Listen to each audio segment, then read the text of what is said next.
કમર સીધી કરીને બેસીશું, બંને હાથ ખોળામાં, આંખો બંધ, શાંત ચિત્ત.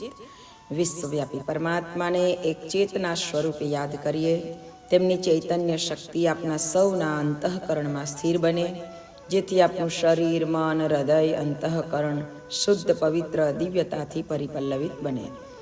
માનવના મસ્તિષ્કની અંદર જે પણ કુંઠાઓ છે, જે પણ ખરાબી છે, જે પણ અવરોધો છે, બધા જ દૂર થાય અને માનવ સર્વ રીતે સૌનું શુભ કરનાર બને, એવી મંગલ પ્રાર્થના સાથે એક સાથે એક સ્વરમાં ગાયત્રી મહામંત્રનું સ્વસ્વર ઉચ્ચારણ કરીશું.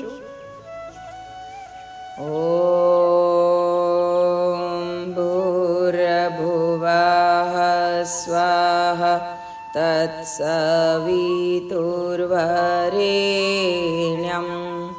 ભર્ગો દેવસ્ય ધીમહિ ધિયો યો નઃ પ્રચોદયાત.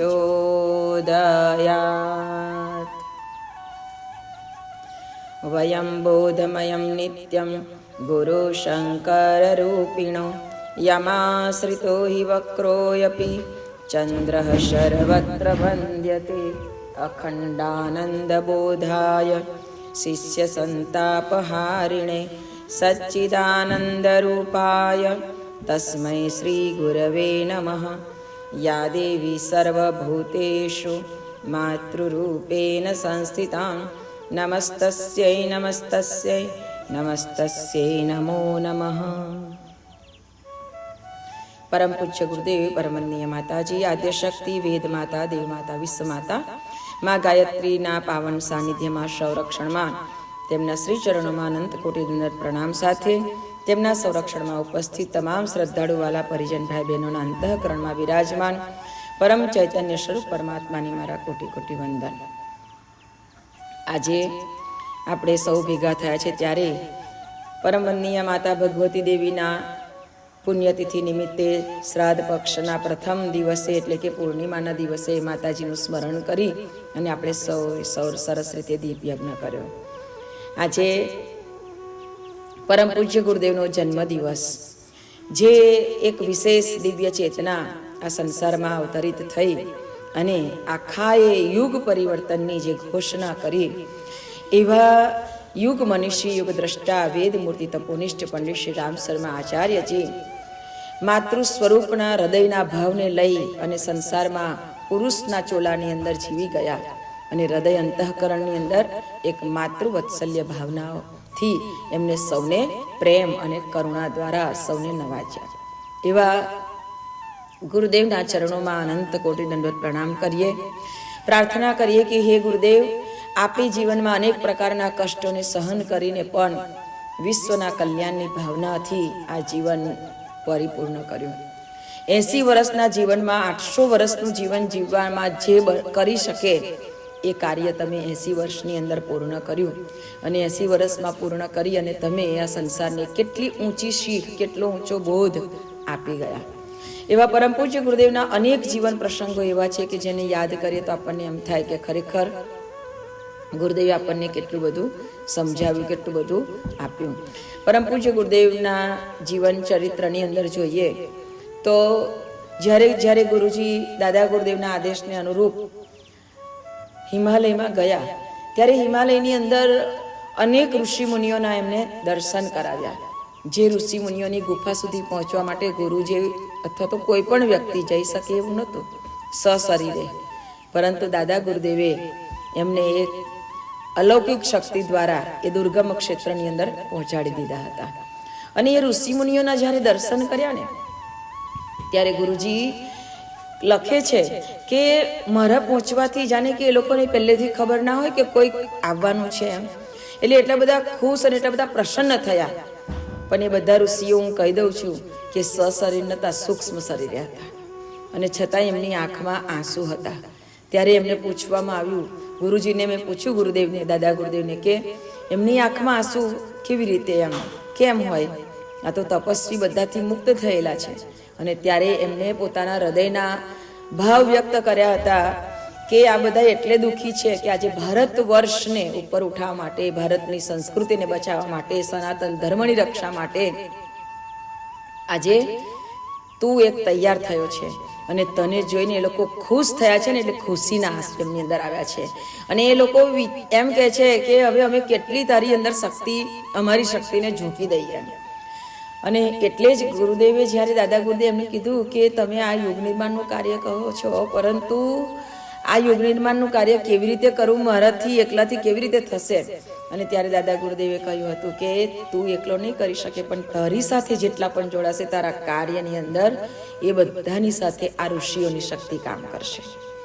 ગુરુદેવે આપણને કેટલું બધું આશ્વાસન આપ્યું છે ને એમ કીધું છે કે તમે પાછા ના પડશો, નાસીપાસ ના થશો, કારણ કે તમે ભલે ગમે તે ચોલાની અંદર હોય, ગમે તે વ્યક્તિની અંદર હોય, ભાઈમાં, પુરુષમાં કે સ્ત્રીમાં, કે ગમે તે દાદા દાદી, કાકા કાકી, મામા મામી, ફોઈ ફૂવા, બેન બનેવી, જે પણ હોય તે, પણ તમારી અંદર એક ઋષિની ચેતના કામ કરી રહી છે, જો તમે પરમ પૂજ્ય ગુરુદેવ યુગ ઋષિના કાર્યમાં જોડાયેલા છો. આ કોઈ સામાન્ય વાત નથી. ગુરુદેવે તો આપણને અનંત જન્મોની ભટકણોમાંથી દૂર કરવા માટે, અનેક પ્રકારના માયાના ઝંઝટોમાંથી દૂર કરવા માટે આપણને આવા સરસ કાર્યની અંદર જોડી દીધા છે. અને પોતાના જીવનને એવું જીવીને આપણને બતાવી દીધું છે કે જીવન ગ્રહસ્થ હોય તો પણ કેવી રીતે જીવાય. આજે આપણે ગ્રહસ્થ જીવનને લઈને કેટલાય બહાના કાઢી દઈએ છીએ કે હવે આવું થયું એટલે શું કરું, આવું થયું એટલે શું કરું. પણ નિષ્ઠાની સાથે જ્યારે આપણે એક વખતે બધાને એ જણાવી દઈએ કે મારે આ કાર્ય હશે તો હું કોઈ પણ જગ્યાએ આવીશ નહીં, તો એ નિષ્ઠાને લઈ અને ક્યારેય પણ ગુરુદેવ આપણા કાર્યને કદી પણ રોકશે નહીં, કારણ કે આપણે નિષ્ઠા પ્રગાઢ બનાવવાની છે. સમાજ અને સંસાર એ તો આપણને આમાંથી પાછો જ પાડવાનો છે, પરંતુ આપણી નિષ્ઠા, આપણી શ્રદ્ધા જેને ક્યારેય પણ ડગમગવા દેવાની નથી. અને જો આવું બનશે ને તો અવશ્ય આપણી સાથે ઋષિની ચેતના ખૂબ સરસ રીતે કામ કરશે અને આપણને આ સંસારના ભવકૂપોમાંથી આપણને બચાવશે. કારણ કે આ દુનિયામાં આવેલા દરેક જીવને આ બધાએ સંસારના માયા, ઈચ્છા, તૃષ્ણા, વાસનાના જે બધા કૂપ છે ને, કૂવા છે ને, એમાં તો પડ્યા વગર કોઈ રહેતું નથી. પરંતુ પડ્યા પછી પણ એ સરળતાથી બહાર નીકળી શકે, સરળતાથી આગળ જઈ શકે એવું ત્યારે જ બની શકે કે જ્યારે સદગુરુની કૃપા હોય.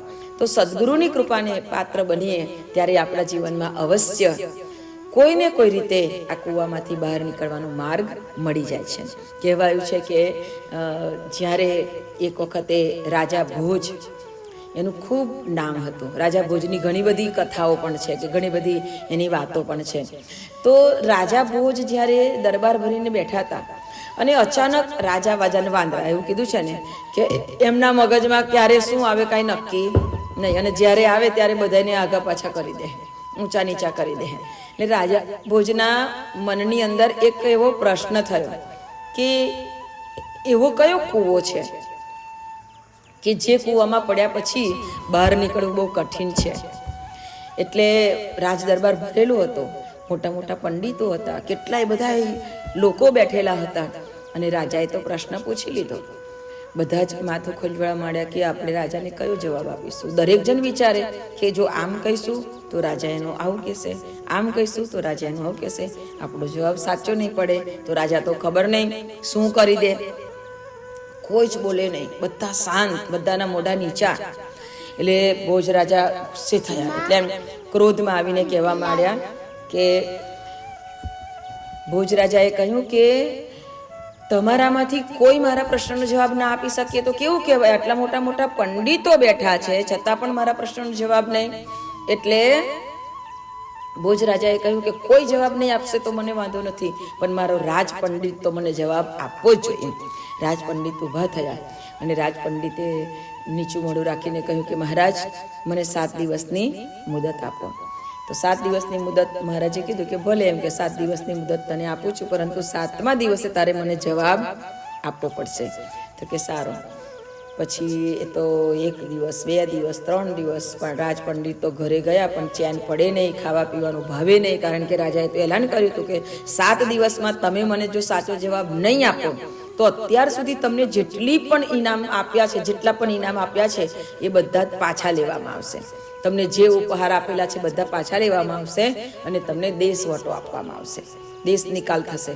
એટલે પંડિતને તો બહુ જ અંદરથી દુઃખી થવા લાગ્યા કે હવે હું શું કરીશ, હવે હું કેવી રીતે આનો જવાબ આપીશ એમ કે. અને શું જવાબ આપવો એ ખબર પડતી નથી, કારણ કે રાજા તો કંઈ એનું બીજું કાઢીને બેસી જાય કે આ જવાબ તો ખોટો છે, આનો તો આવો જવાબ હોવો જોઈએ, તો હું શું કરીશ.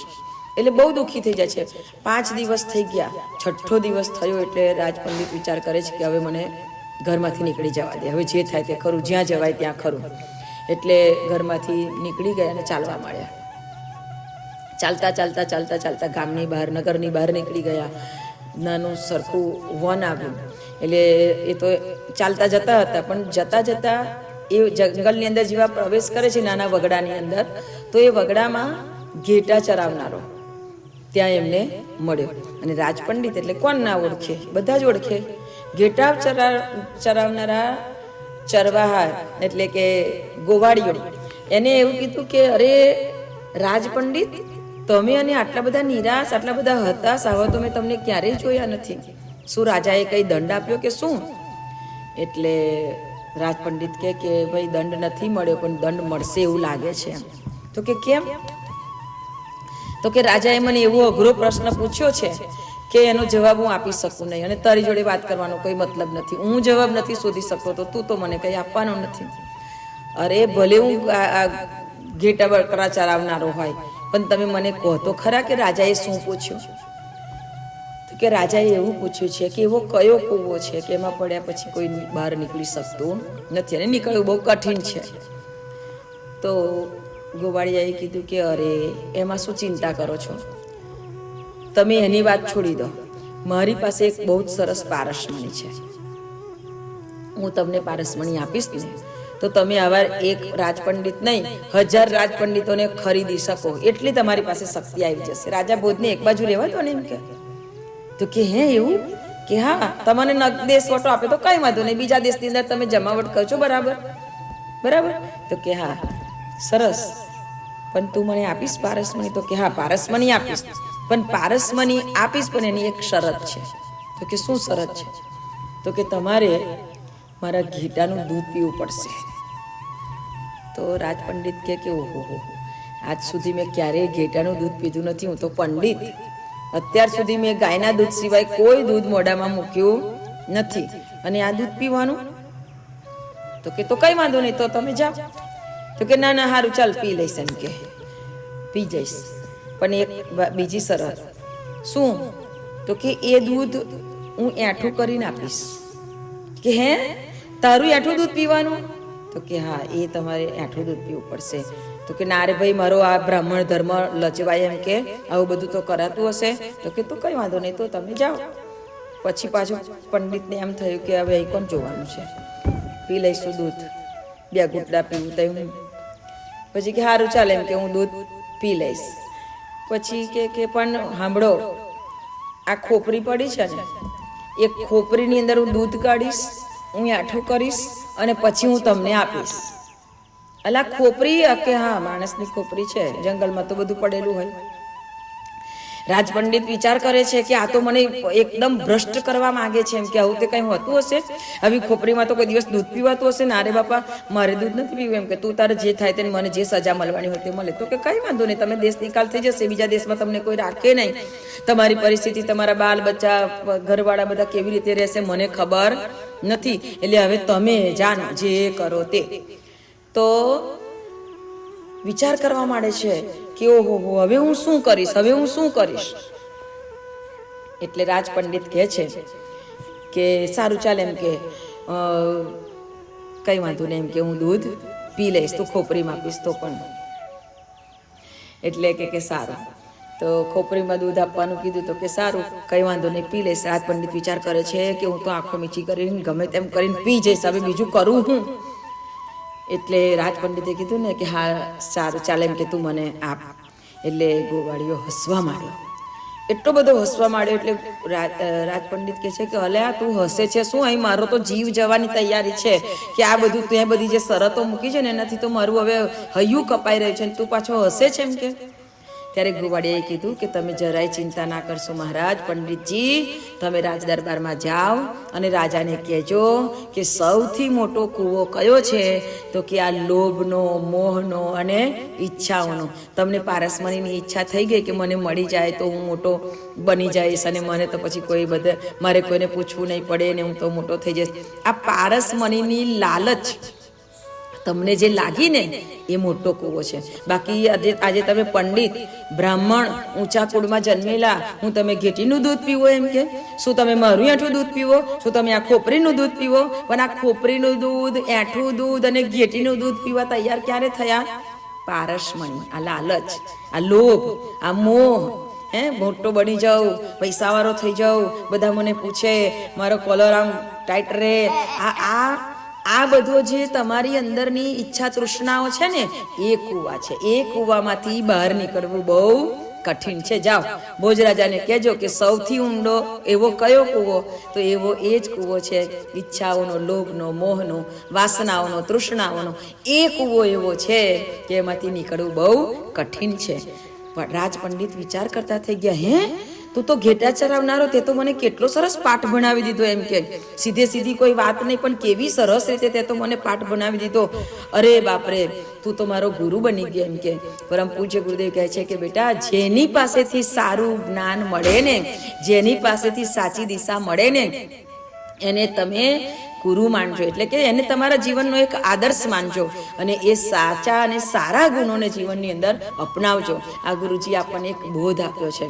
તો આપણે પણ જીવનની અંદર, મતલબ કે આપણે એક વિશેષ યુગ ઋષિ, યુગ દ્રષ્ટા, પરમ પૂજ્ય ગુરુદેવના બાળકો છીએ અને આ બાળક હોવાને નાતે આપણે પણ આપણા જીવનની અંદર ક્યારેય પણ કોઈ પણ વસ્તુ હલકા પ્રકારની, કોઈ પણ જે સત્યને અંદર નથી આવતી, જે ધર્મને અનુરૂપ નથી આવતી, એવી કોઈ પણ ક્રિયાકલાપ જ્યારે પણ કરવાની આવે ને ત્યારે પોતાની જાતને એકવાર પૂછી લેવાનું કે આપણે કોણ છીએ.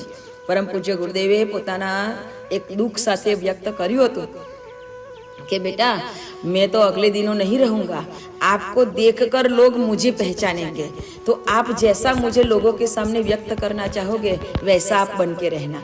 अगर मुझे कोई अच्छा आदमी बनाना चाहते हो, कोई गुरु बनाना चाहते हो, कोई श्रेष्ठ ऋषि बनाना चाहते हो, तो उसी तरह से समाज में आपका व्यवहार होना चाहिए।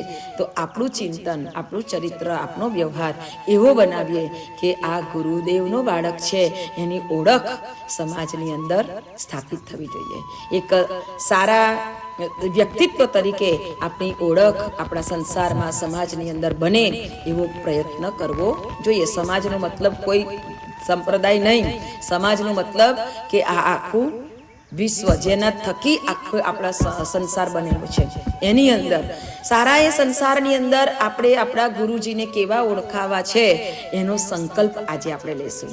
ગુરુદેવના ચરણોનું ધ્યાન કરીશું, પ્રાર્થના કરીશું કે હે ગુરુદેવ, આપણા ચરણોમાં બેસીને અમે એટલી પ્રાર્થના કરીએ છીએ કે આપ જેવું ઈચ્છો ને એવું અમારું જીવન બનાવજો, આપ જેવું ઈચ્છો ને એવા અમારા હાથે કામ કરાવજો, आप जेवुं इच्छो ने एवा विचारो आपी अने अमने आ संसारमा तमारा साचा सेवक बनवानो एक मौको आपजो।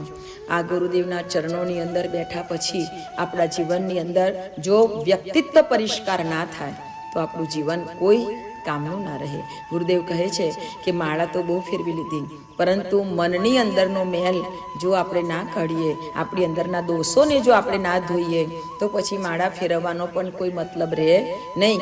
એક એક મણકો ફરે એની સાથે સાથે આપણી અંદર ભર્ગો દેવસ્ય ધીમહિ, ભર્ગ મારી અંદરનું બધું પૂંજી નાખે પ્રભુ, તું મારી અંદર એક દિવ્ય પ્રકાશ પાથરી દે, ભર્ગ તેજ, એ તેજ કે જે તેજની અંદર મને ક્યારે અંધારામાં મારે અથડાવવું ના પડે, મને એ તેજ આપો કે જેથી કરીને મારું જીવન હંમેશા શ્રેષ્ઠ પંથે આગળ વધે। જ્યારે આપણા જીવનમાં આવો એક દૈવી પ્રકાશ, દેવસ્વ તત્વો જ્યારે જાગૃત થાય છે ત્યારે આપણને સંસારની જેટલી પણ ખોટી અને ખરાબ બાબતો છે એ બધા પ્રત્યે આપણા હૃદયની અંદર દુર્ભાવના જાગશે, મતલબ કે તેનાથી આપણું મન કચવાશે, એટલે એ તરફ આપણને બહુ ધૃણા પેદા થશે।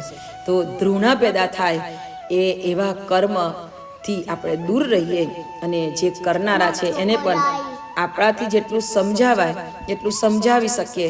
પછી જેને ટેવ જ પડી હોય એને તમે ગમે તેટલું સમજાવો એ સુધરશે નહીં. તો એમાં આપણે કશું નહીં કરવાનું, પણ આપણે આપણું કર્તવ્ય બજાવીને આપણે છૂટી જવાનું. તો પછી તમે જાણો તમારે જે રસ્તે જવું હોય તે રસ્તે. ગુરુદેવ કહેતા કે બેટા 3 વખત કોઈ પણ વ્યક્તિને તમારે આ સંદેશ 3 વખત આપવાનો, ચોથી વખત છોડી દેવાનું. પછી એનું કામ હું કરીશ, મારે જે કરવું હશે તે. તો ગુરુદેવે તો આપણને કેટલા આશ્વાસનો આપ્યા છે, અને એવા આશ્વાસનો સાથે આજે અખિલ વિશ્વ ગાયત્રી પરિવારના પરિજનો પોતાની જીવન નૌકા હંકારી રહ્યા છે. દોરી ગુરુદેવના હાથમાં સોંપેલી છે, અને આપણે બિલકુલ નિશ્ચિંત થઈને આ નાવમાં બેઠા છે. હાલક ડોલક થાય, આંધી તુફાન આવે, ભલે આવે, પણ એક ભરોસો, એક સાચો ભરોસો હોય કે મને મારો ભગવાન, મારો સદગુરુ આ નૈયાથી મારો પાર કરાવશે અને કાંઠે પહોંચાડશે. બસ આપણા સૌના જીવનની અંદર આવા પરમ સદગુરુ પ્રાપ્ત થયા છે. તો આ ગુરુદેવ આપણા સૌની જીવન નૌકાને કિનારા સુધી પહોંચાડી દે અને સપરિવાર સર્વનું કલ્યાણ થાય એવી મંગલમય પ્રાર્થના ગુરુચરણમાં અર્પણ કરું છું. હે ગુરુદેવ, આપના જન્મદિવસને તો અમે શું કરીએ ને કેવી રીતે મનાવીએ એ તો તમને ખબર કે અમારાથી શું થઈ શકે, પણ અંતરથી પ્રાર્થના જરૂર કરીએ કે આ પ્રાર્થના, આ યાચના નથી, આ પ્રાર્થના છે, અને તે પણ સ્વાર્થ માટે નથી ગુરુદેવ, આ પરમાર્થની પ્રાર્થના. અમારા અંતઃકરણમાં સદૈવ પરમાર્થ ભાવને જાગૃત રાખજો. સ્વાર્થને લેશ માત્ર પણ અંદર પ્રવેશ કરવા ન દેતા નાથ. હે કરુણા નિધાન, આજીવન શ્વાસોશ્વાસ તારા ચરણમાં અર્પણ થાય એવી મંગલમય પ્રાર્થના સાથે ગુરુચરણમાં આજના વાણી પુષ્પને અર્પણ કરું છું. અને આજે સૌને જય ગુરુદેવ. ગુરુના ચરણોની અંદર સૌ ભક્તોને મારા ખૂબ ખૂબ હૃદયપૂર્વકના જય ગુરુદેવ, નમન, વંદન. આવો